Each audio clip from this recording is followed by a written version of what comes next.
Okay, guys, this is different rendering techniques 2.0. So some of you have seen, I've been working on this. I'm working on rendering my room. I've got my materials here so that way I have something to refer to. It's really hard to render unless you can actually see what you're looking at. This doesn't work. Okay, so, and I just did a video on doing this in plan. So what I'm trying to do now is I'm trying to do it in perspective. The challenging with rendering, and one of the reasons why I like to use a piece of colored cardstock. First of all, a piece of colored cardstock, especially if I've got a lot of white in the room, will make it pop. And you can actually see all the different white and the reflectivity and the different materials. You're fine, you're fine. Yeah, yes, that's trash, thank you. And so the other thing is that, okay, I'm working on getting my flooring in, which is a really, really dark charcoal. When you're rendering, you don't necessarily want to cover all of the paper. What happens is when you cover all of the paper, it starts to look very cartoonish, and you're really trying to go for more of an artistic expression or a gesture. So let some of that paper shine through. You'll notice right here as I'm starting to shade that I'm letting some of the paper shine through. I'm not trying to cover absolutely everything. So I'm gonna change the angle of my camera so you can kind of see what I'm doing as I'm doing it. All right, so for this, part of what I'm doing is I'm maintaining the perspective lines as I'm shading. I'm not trying to cover everything. And I'm almost letting it like bleed off as it gets closer to me. Farther away, or if it's if it's butting up to something, I'm allowing it to get darker. Okay, that's just one way of indicating shade and shadow. So really good renderings indicate lighting. All right, so back over here, like I have some chests. I'm gonna go ahead and make this deeper because I actually have a shadow line back through here. And same thing at the base of the draperies, because those are actually going to be in shadow.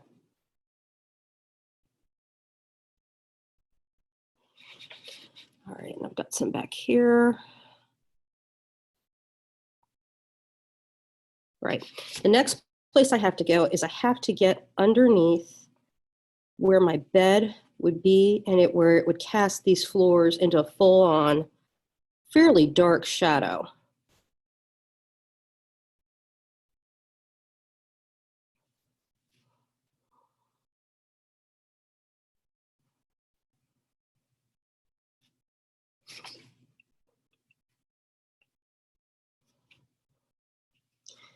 And same thing's going to happen underneath this little table.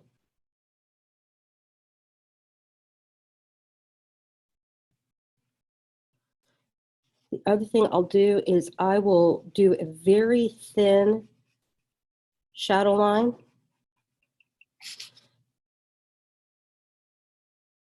where the rug hits the floor. Okay, so all I'm doing here, I'm not changing my pencil colors. I'm using the exact same pencil, but I'm changing whether it's showing shade and shadow by the pressure that I'm applying. So when I'm done with that, what I need to do is I need to get, like this one right here is French Gray 10%. Okay, I need a fairly decent tip on this. Inevitably, I snap the tips. You wouldn't believe how often I snap the tips. Okay, but what I am going to do, because this is a cerused oak, and what cerussing is it's actually, they're adding wax into an open nature piece of wood. Okay, so it's almost always an oak because you can wire brush oak and get it fairly open.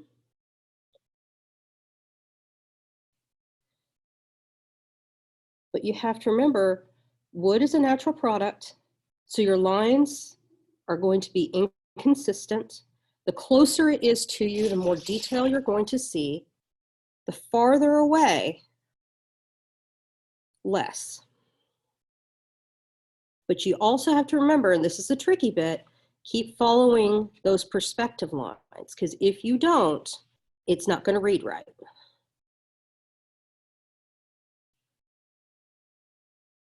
And part of how I keep it really loose is I will, and you probably can't tell, I actually rotate the pencil in my hand as I'm working.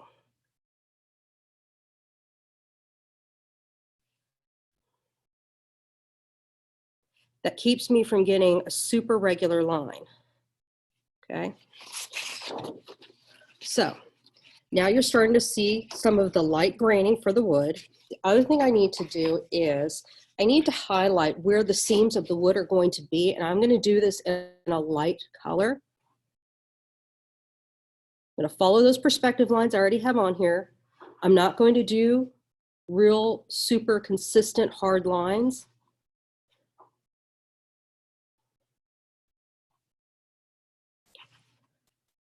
And I'm not necessarily going to do every single piece either.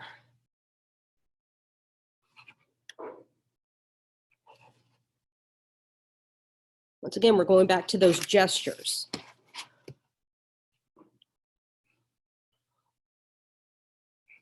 You have to let yourself find your artistic side and get comfortable with the imperfection, because that's when it actually starts to look good. All right. So that's just kind of give you an idea on wood floors, shade and shadow in perspective. If you look at this, you can start to see, oh, okay, we're starting to come together now. Now this right here, that is quartz. And I'm working off of this piece right here. So you'll notice there's a lot of shine to that. There's also, if you may not be able to see it from your vantage point, but there's taupes and there's grays and there's, you know, whites and creams in this crystalline structure.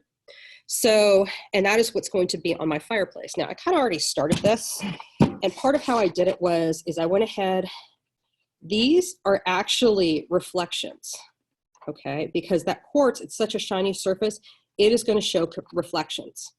So the other thing I need to do is I need to come back in and I need to add, and you have to keep it random because you remember quartz is random. We're back to that natural product again, okay? Add a little bit more of this light up in here, okay? And I use the side of my pencil to be able to achieve that look. Now, I don't have seams on this because I want this to be one solid piece, all right? Notice also on the side, I let that stay darker because that actually is going to be in shade and shadow. So my next thing I have to do is I have to think in terms of, okay, my millwork is going to be this kind of lighter creamy color. So I'm going to stay with this color right here, all right? And I'm going to go back in and I am going to start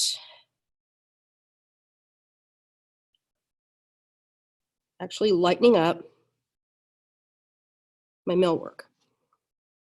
Remember, when I talk about millwork, I am talking about things like baseboards, moldings, crown molding, all of that counts as millwork.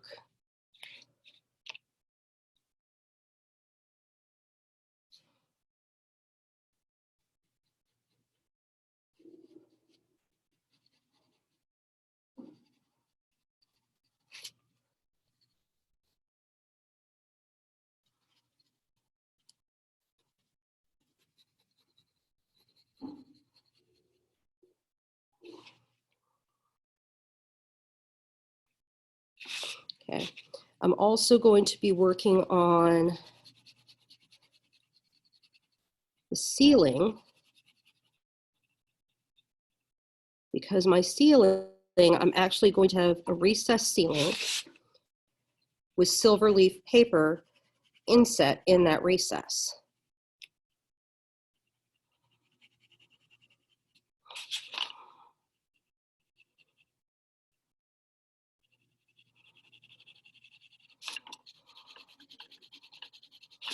Notice I'm working fairly fast.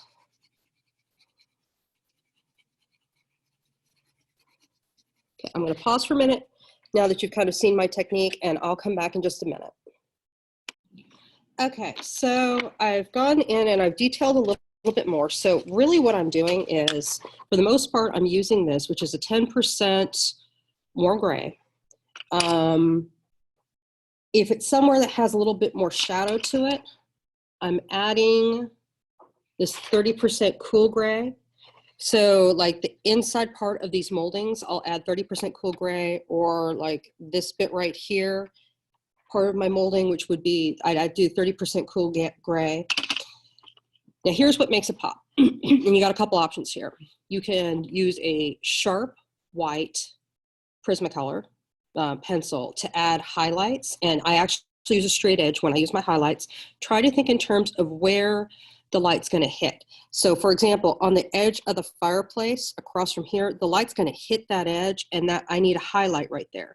On the parts of the millwork that are facing out, or the edge of a baseboard, the light's going to hit that. So I need a good solid white line there to mimic highlights. Now, what you can do is you can use your white paint pen inside your kit and a skewer or a toothpick.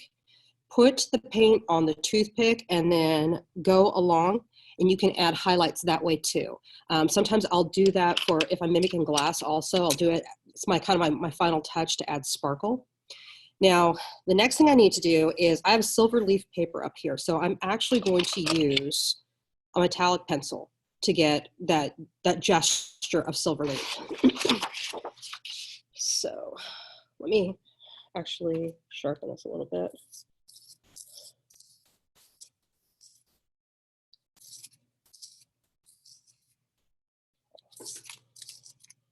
Okay, so there you go. And I'm going to try as much as possible to kind of keep my lines. Same thing I did on the floor, principles remain the same. I want to try as much as I can to follow my perspective lines.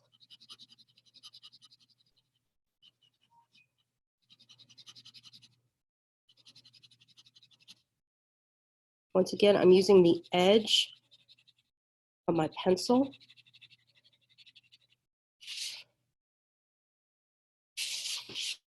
And then I can come in and clean up a little bit with the tip around the perimeter. The other thing I can do with the tip of my pencil is I can add, because this is silver leaf,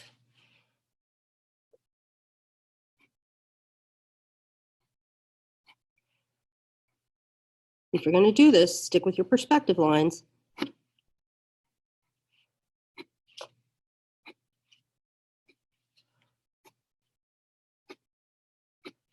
Okay, so I'm doing a harder edge on that. And then what I need to do is I need to add a little bit of what I call patina to it. So I'll come in with the regular grays.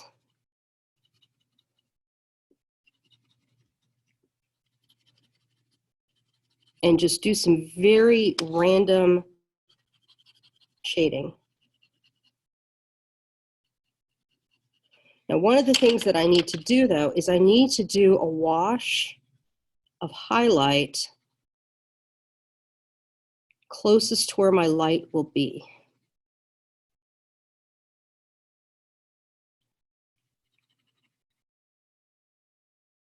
To lighten that up. This is really, really fast, okay? So, but that's kind of giving you an idea of how I'm going to mimic that look. All right, and then this is giving me the wash of highlight. I'm going to keep detailing this out, and then I'll show you guys some of these details as I go.